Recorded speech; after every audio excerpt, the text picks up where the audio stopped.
Palestinian refugees could be coming to Ireland. What is your thoughts on that? That is one subject we're going to speak about today.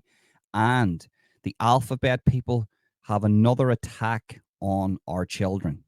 Now, if you want to know what the alphabet people is, you can read between the lines. I have to really be careful what I say on this platform because there's only certain things that you can speak about. But the alphabet people, you get what I'm saying. The little L's, the dots, the G's, the dots, the B's, the dots, the Q's, the pluses and the I's. You know what I'm talking about here.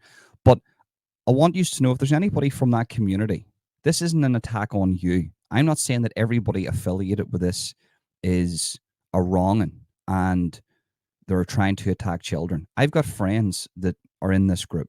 I understand. That's like saying that everybody that's a Catholic is a pedo because they align themselves with the Catholic Church. I get that. I understand that there's people that's went through terrible persecution because of their sexuality, terrible persecution because who they are, and it's very hard for some people to come out. I get that. This isn't an attack on you, but I would like that community, certain factions of that community, to come out now and just like Gays Against Groomers have done and say, look, enough is enough. We know what your gig is here. We know what you're doing. You're targeting children with these far left policies, and you're using us to do this. So, a couple of subjects we're going to speak about today. Palestinian refugees could be coming to Ireland, and the alphabet people. What you're about to see here is absolutely shocking, and I'm going to give you my opinion on this. Libs of TikTok have posted something on X, formerly known as Twitter, and I want you to see this because this is clear evidence that there is children being targeted here. But first off, guys, just a little advertisement for you. If you're into true crime, you will know who Michael Franzese is. He's an ex-crime boss from New York. He was connected to the Colombo family. He is doing a tour around England and Ireland. He's coming to Belfast. If you're watching this from Ireland, maybe you're watching this from England, click the link in the description. It will take you over to show you where he's doing his local shows. I'm going to the one in Belfast. I hope to see fellow Irishmen and women there if you want to go and watch Michael Franzese speak about his life, talk about his life. Sean Atwood is also going to be there. So you get to see a whole array of people that have been in that crime world in America. So if you want to see Michael speak and talk about his life, click the link in the description, head over, buy your tickets. And yeah, he's doing a tour around England and around Ireland. I'm not too sure about the Republic of Ireland now. Maybe he could have a couple of dates set down there. If he doesn't, I apologize, but he is coming to Belfast. So if you want to go see him, click the link in the description and head over now. Well, actually, you might not be able to click the link in the description because I can't post links in the description. But what I will do for you is I will leave a community post up with the link. For some reason, YouTube doesn't allow me to post links in the description, but they allow me to post links in the community page. So go to my community page, you'll see it there, and you can click that link. You'll see Michael Franzese's face with the picture, and underneath that picture will be the link, and you can buy your tickets there. I hope to see you there, guys. It would be good to meet a few of you. I can't wait for it. You know, I'm a fan of Michael Franzese. I'm a true crime buff. I love true crime. I love all the stuff to do with the mob and everything like that. So if you're into that, make sure you go there, and you can get the tickets with the link in my community post. Just before I start here, I want to talk about Nile McConnell. I've reviewed 2 of Nile's videos, and I think I've been a little bit harsh, and I don't mean to be harsh. I just hold people that think the same as me at a higher standard. So, for instance, you've got the left, and they have no standards whatsoever. They will affiliate themselves with anybody that aligns with their narrative. For me personally, just as a normal guy, anybody that's exposing corruption like Nile McConnell, like government corruption in Ireland, you know, I hold them at a higher standard. So anything I say about Nile doesn't come from a really bad source. It comes from me actually just seeing Nile for what he is. So I want to give a few words about Nile here. Nile McConnell, what he's exposed in Ireland, regardless of what you think of him, is absolutely shocking. Like, that man's out every single day with new videos. And what I'm going to do next week, I'm going to do a couple of series of just me reviewing the videos that he does, because he deserves that. There's nobody else doing this. Yes, does he get the views? Yes, is there, does he really need me doing that? But maybe I can bring a few more people over to who he is, where they can subscribe to him and they can follow him, and then they can see what he's exposing on a daily basis. Like, this guy's out here every single day. There's a new video every single day where he is exposing a plantation or a place or a house or a hotel or an area that's housing certain people favored by the government. And we'll have to show respect to that, regardless if you hate him, regardless if you love him. I'm down the middle. I never affiliate myself with anybody. Well, I do. I have conversations with people, but I never back people 100%, because we don't know who anybody is. And I wouldn't expect people to do that for me either. But he is a fellow Irishman. He is out here uh, doing work every single day. He doesn't really need to be doing this. The way I see this, people like this could be speaking about the Premier League, and they could have 20,000 people tune in on a live. I could speak about the Premier League, football, sports, and be one of the distraction tactics away from what our governments are really doing. But what would be the point of that? Because you just need to know the truth. Niall is one of the people showing you the truth, whether you love him or you hate him, whether you like his tactics, the way he speaks to people, or you don't. It doesn't make a difference. He's out here and he's doing serious work. And every single day, that fella is showing me somewhere new in Ireland that's been corrupted or has taken government money and has sold out to the spider web in Europe, to the tarantula in Europe, and they've took that money.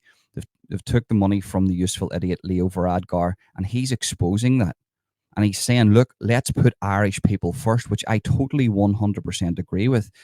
And it doesn't matter if it's Italy, Russia, England, America. Those countries need to put the residents first. Everything comes second. I don't care about what wars are going off around the world. The natives of that certain country need to be putting that country first. End of discussion. If they're not doing that, they're not for the people, and they need to be voted out, and you need to elect somebody in that is going to put the Irish people first. That's where I stand on things. I'm not against refugees. I'm not against immigration. I'm not against that.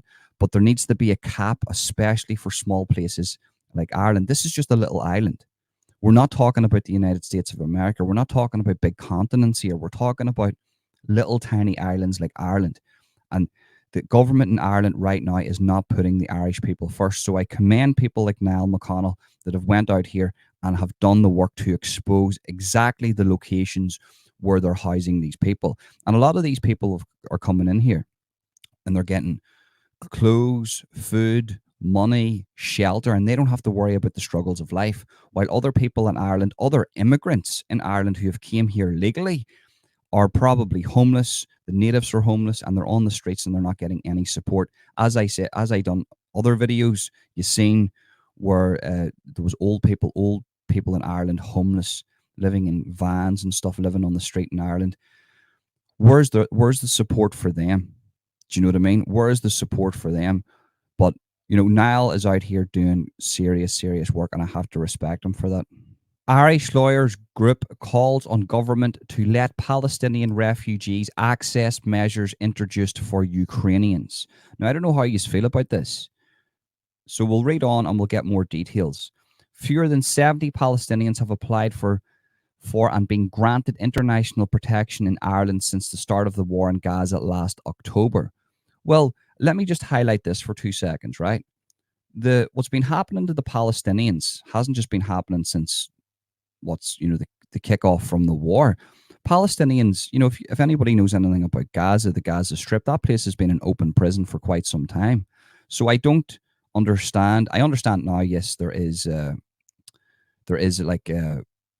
war going on, so they probably need to take in people. Like Europe's taken in a few people, but a lot of people don't realize what's been happening in Palestine for a very long time.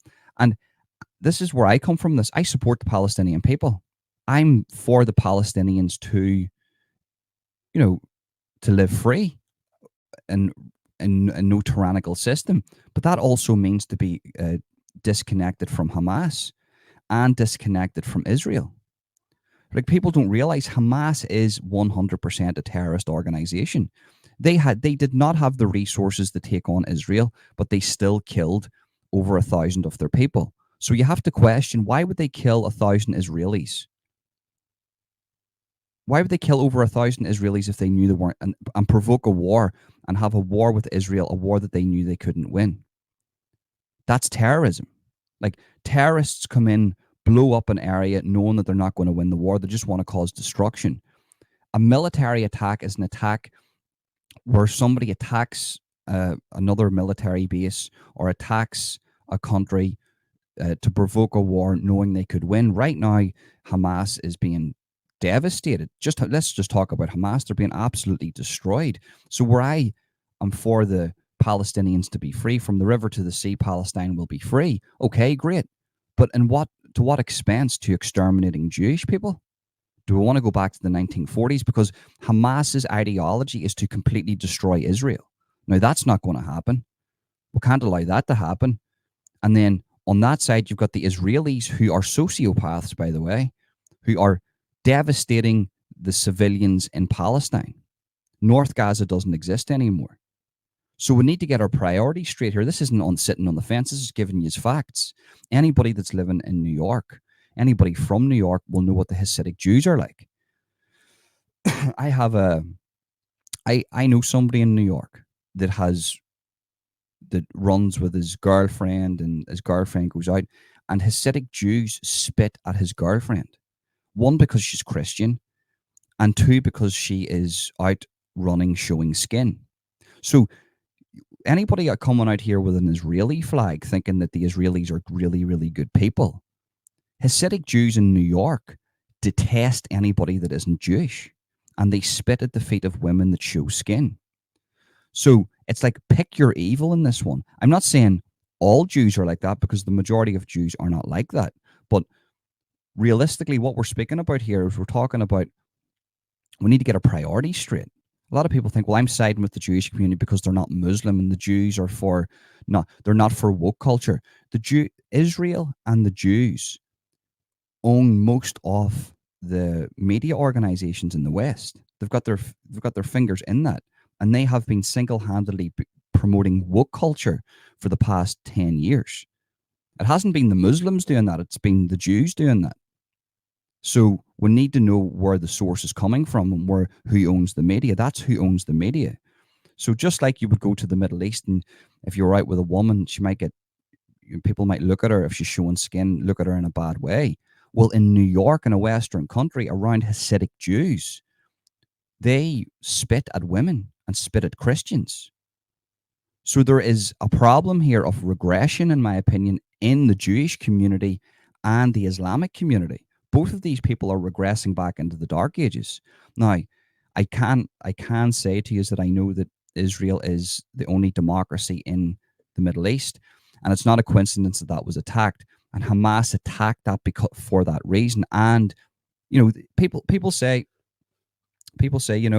well, Hamas attacked them because they were standing up for the Palestinians. No, any good general or any good warlord will say, well, hold on, I'm not going to put my people at risk, the population of those people at risk, by attacking a force that's greater than me, because they're going to target my people. And that's what's happened here. So you have to think to yourself, okay, we can acknowledge for the past 75 years the Palestinians have been devastated by the Israelis, basically in open prison.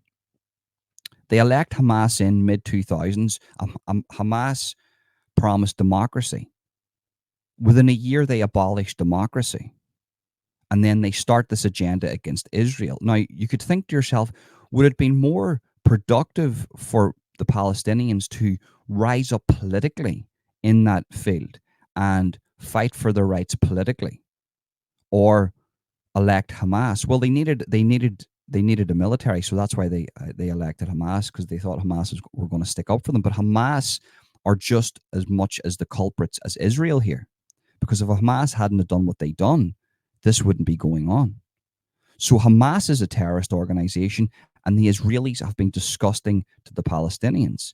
So where I support the Palestinians to be free, I definitely don't support Hamas. And this links us into this article. I do not want Hamas coming to Ireland. Okay, if once we start looking after our own people in Ireland, Would you accept Palestinian refugees? Okay, if the government got their act together and says, look, we're going to put you first and then we'll take in refugees.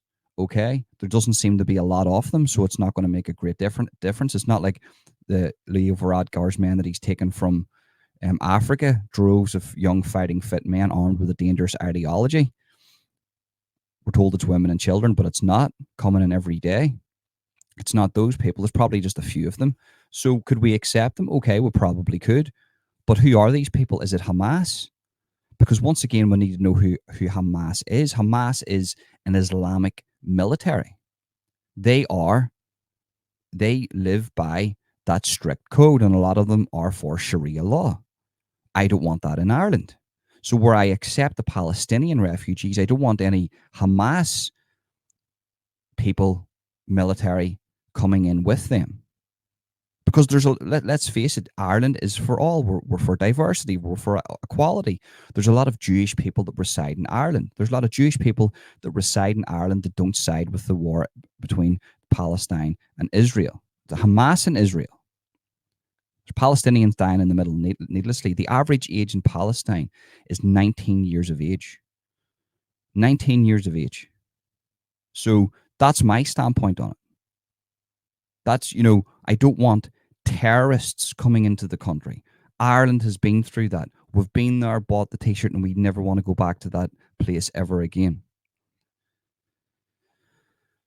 Thousands have been displaced internally in the Gaza Strip since Israel ordered the evacuation of over 1.1 million people from the north of the densely populated region. And to understand how tyrannical Israel is, they told all those Palestinians to go to the south, and then they bombed the south, and they knew that they were bombing civilians. So I do not support Israel one bit.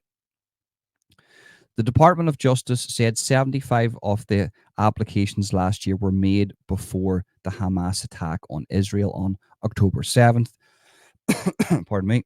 While 67 people of Palestinian origin have sought international protection in Ireland since then. A group of Irish lawyers has urged the government to allow Palestinian refugees fleeing Gaza and the West Bank to benefit from the same emergency measures introduced for Ukrainian refugees. From 2013 to 2022, a total of 37,000 Palestinians applied for protection in the EU. However, those numbers increased steadily on a yearly basis. I'm sure it has. I'm sure most of them. Israel's telling them to get out of the West Bank and Gaza altogether. They're saying leave. There were 1,690 protection applicants in 2014, but this figure had more than quadrupled by 2022 to 6,890.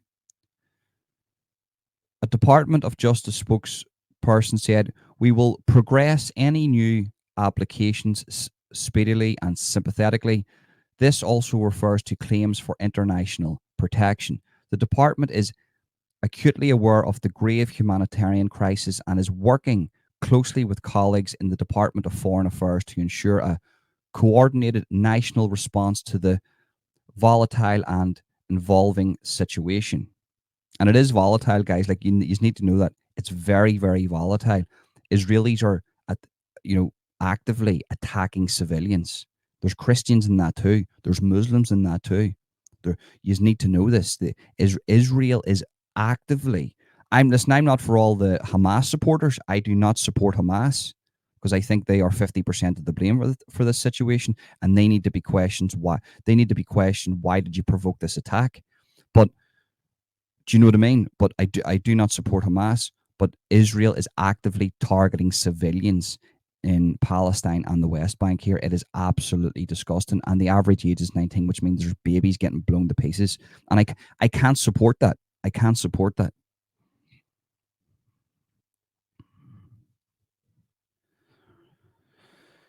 This includes working with the recently evacuated Irish citizens and their families who may require visa assistance. The Socialist Lawyers Association of Ireland, SLAI, chaired by solicitors Gary Daly and Aaron Allen, said the EU temporarily protection Directive DPD should be extended to Palestinians living in Gaza, the West Bank, and East Jerusalem. Under the terms of the directive, people fleeing the conflict in Ukraine are eligible for temporary protection. This is initially for a period of 1 year on a renewable basis. The directive applies to those who have arrived in Ireland from Ukraine since the Russian invasion 2 years ago. The European Council decision on March 4th, 2022, activated the TBD for the first time immediately after the Russian invasion of Ukraine and introduced temporary protection to Ukrainians nationals living in Ukraine who were displaced on or after February 24th, 2022. The SLAI said this should be immediately extended to Palestinians. Last October, Taoiseach Leo Varadkar and Palestinian refugees would not be, Taoiseach Leo Varadkar said Palestinian refugees would not be granted the same temporary protection as Ukrainians. Interesting in that one.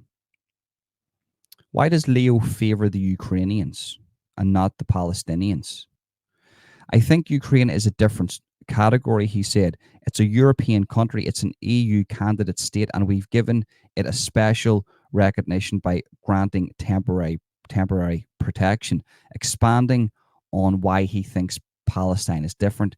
In this instance, Mr. Varadkar said he believes it would be the responsibility of the Arab countries to welcome those who have been displaced, similar to how Ireland has reacted to the crisis in Ukraine. And do you know what? I actually agree with him. I agree with him.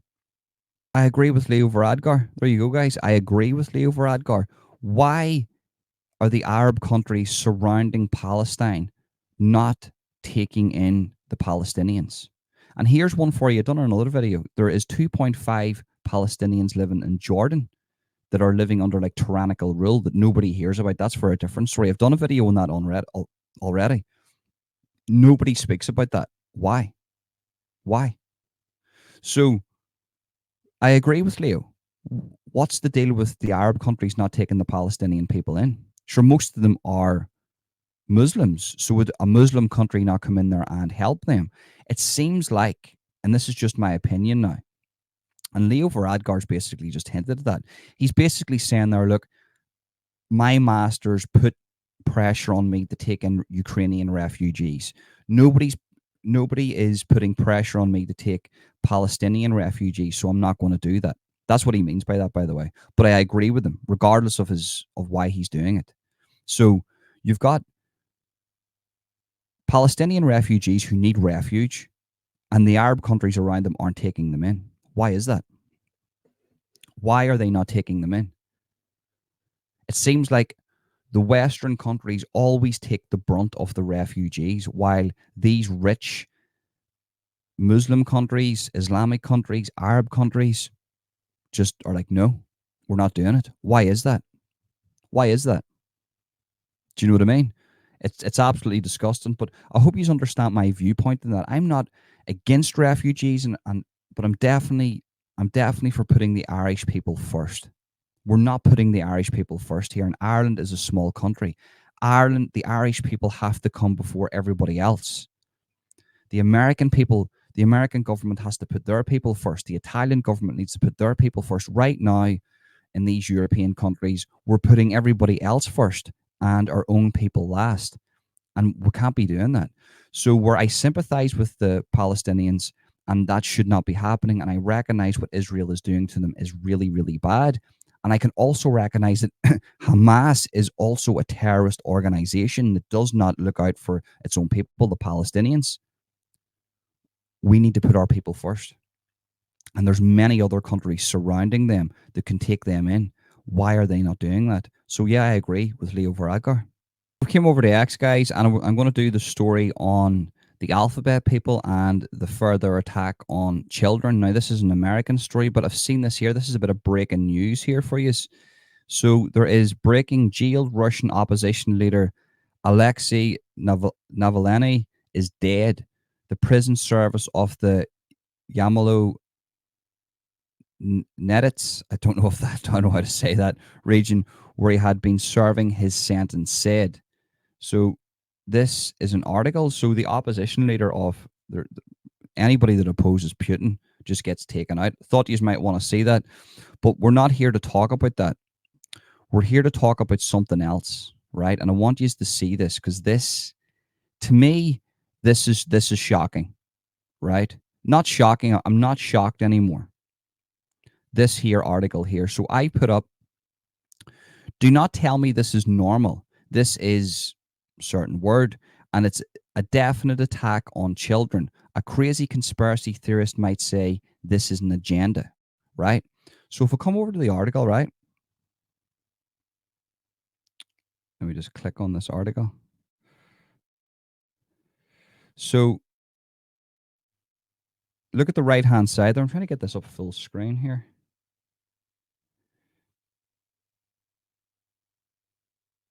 I'll go on to her Libs of TikTok's Twitter page here, and we'll scroll down. They're constantly posting stuff, by the way. So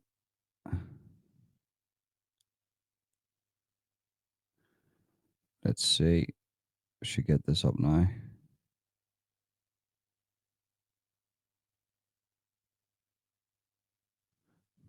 So here we go, right?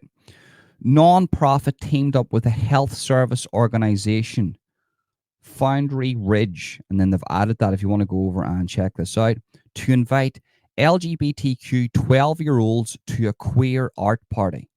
The poster features a kid spreading her legs for a rainbow with double mastectomy scars. It's not accidental, it's all by design. They're after your kids. Now, I want you to look at this photo, right?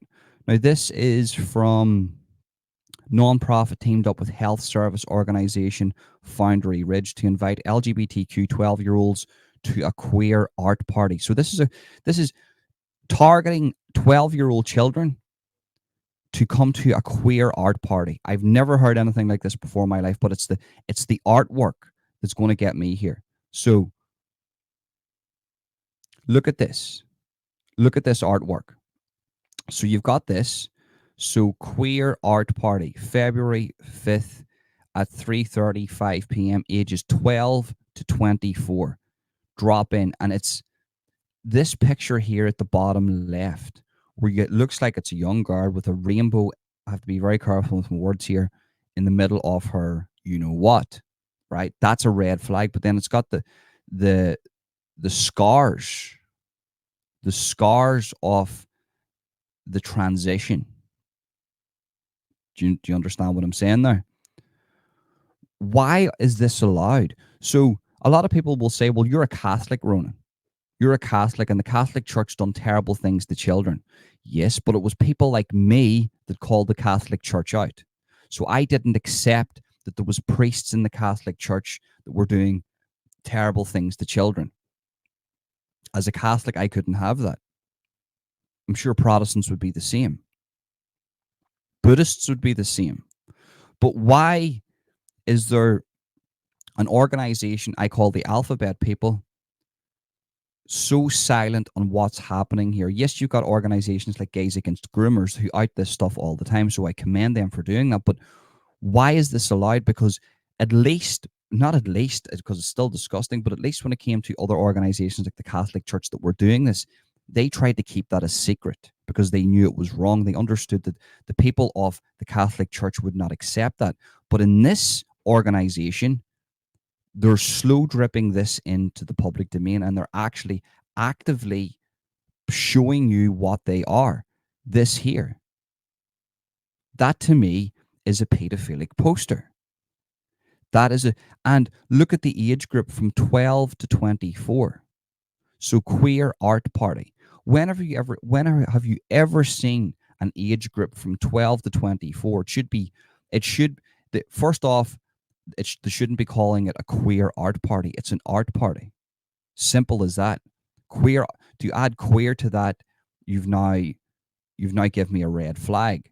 To add a picture to that where a young girl has spread her legs and there is like a rainbow in the middle, and then on top of that show the scars of where the surgeries went. That's an even bigger red flag. So there's no denying that this would be a pedophilic poster, and they're targeting children.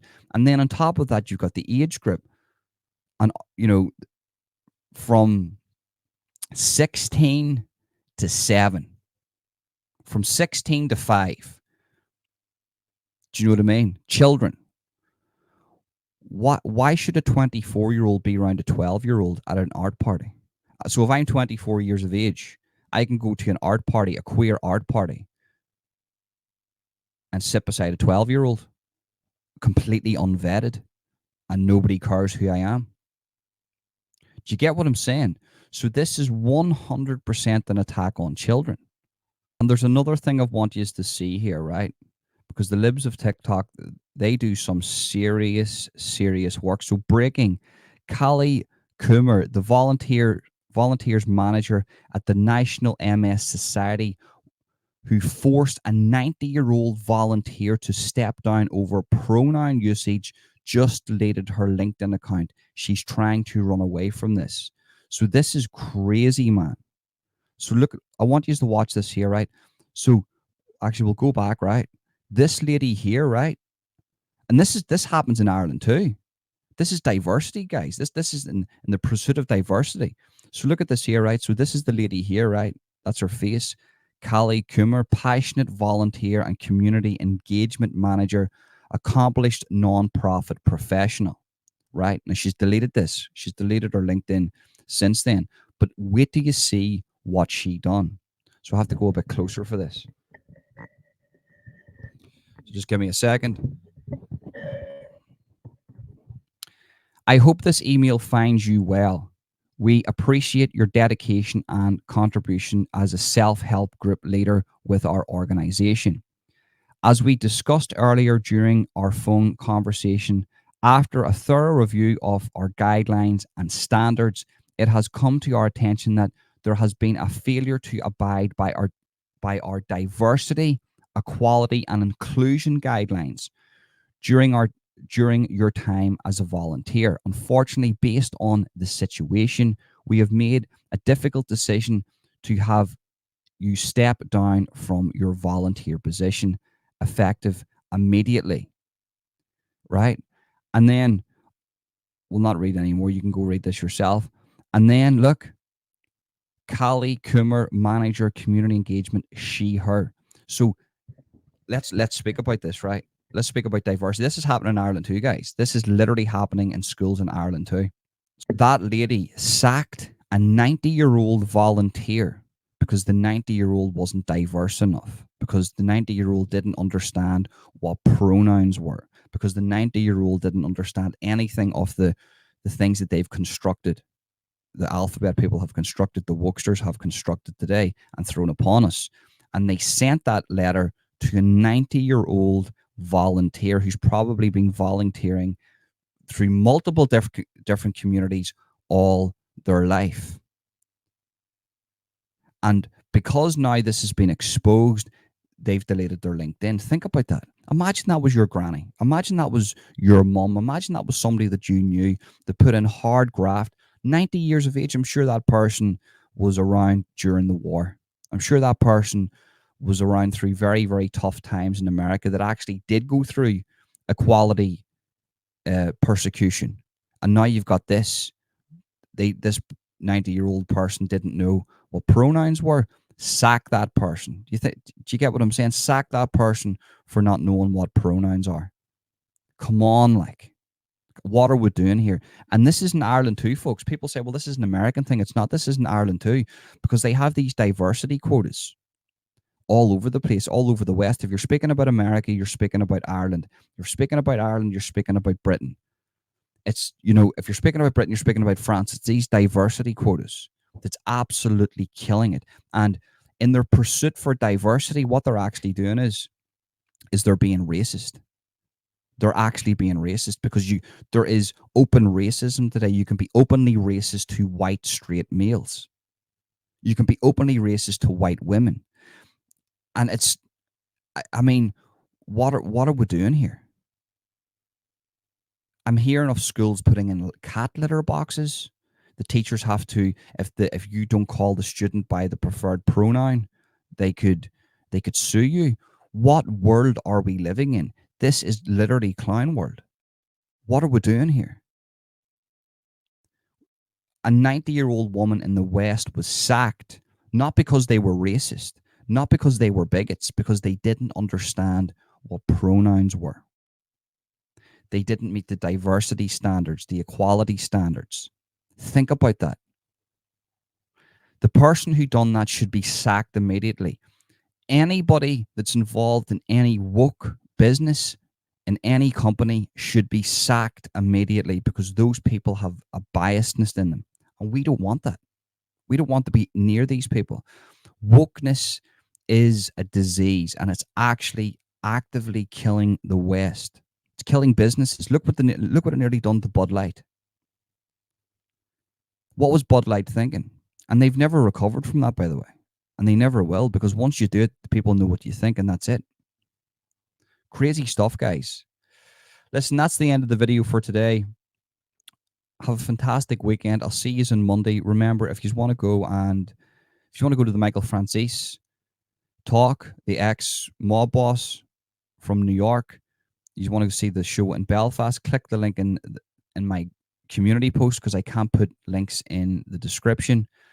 And yeah, go and buy your tickets, or you'll be doing tours around England too. If you want to buy, you can use that same link to buy or to see where he is in your area, and then you can buy a ticket to see him. Sean Atwood's going to be there too. Just go to my community post and you can see the link will be posted there. But that's it, guys. Thank you very much for tuning in. Peace.